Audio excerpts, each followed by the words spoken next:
Next problem is that we have an area or rectangular lot that has an area of 150 meters squared or 150 square meters. What should be the shape of the lot if it is to be enclosed by the least amount of fencing?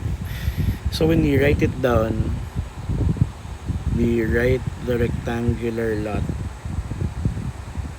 Okay, so we would like to get the least amount of fencing. So let's just use X and Y, and but we would like to have the dimensions that will have the least amount of fencing. So when we say we're talking about the, sorry, let's just highlight. We talk about the fencing, we're talking about the perimeter. Okay, so the perimeter is 2y plus 2x, and then it says it has an area which is equal to 150 meters squared, and the equation for that will just be x times y, the area of a rectangle. Okay, so using these equations, you can come up with a single equation. Since we need the minimum, the least amount of fencing, we would like to get the minimum p. This is what we will minimize.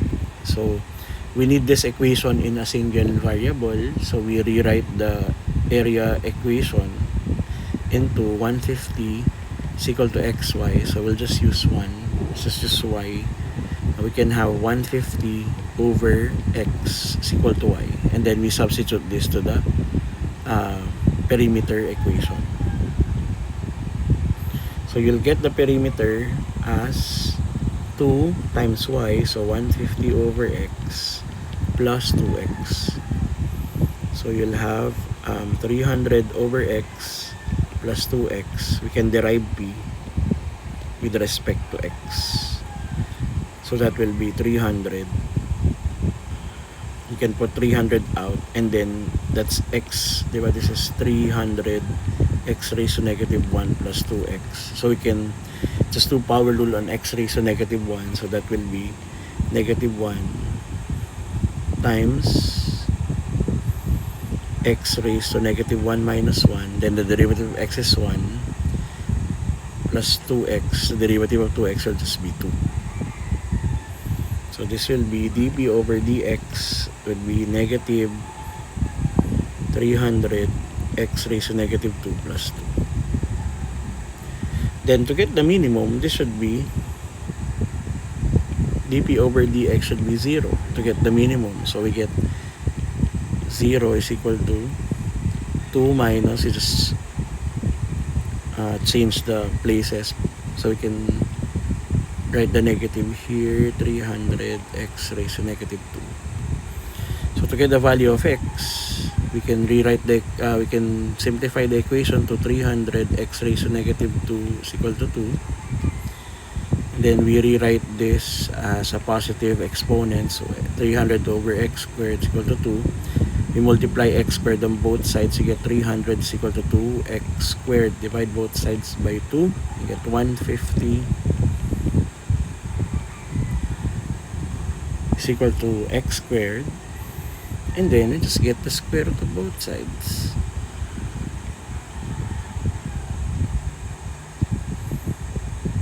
Okay.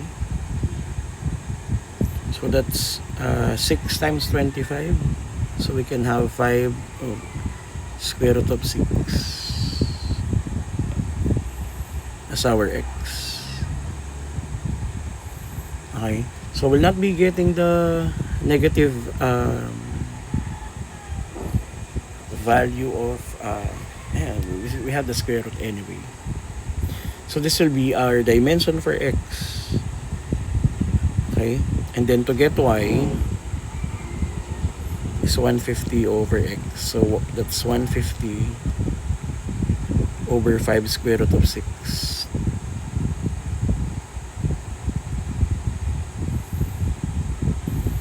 Or 150 over square root of 150.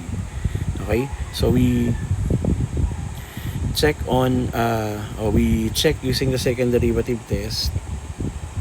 So when we derive again this equation, this will now give us the second derivative at x, that will give us negative 300, constant multiple, we'll just put it outside, and then derive x raised to negative 2. So you have negative 2 times x raised to negative 3, and then plus 0. So that gives us 600, positive 600 x raised to negative 3, or 600 over x cubed. When we put the value of x here, we substitute the square root of 150.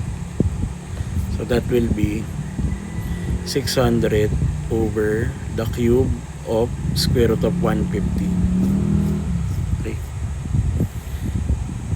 So that will just give us 600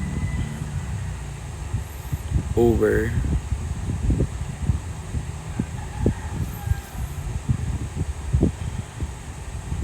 we'll get 150 square root of 150. That's how we will simplify that, and then we just simplify. This will give us 4 over square root of 150, which is a positive number. Okay, so that gives us that x and y will give us the minimum p, basically. So that confirms our answer.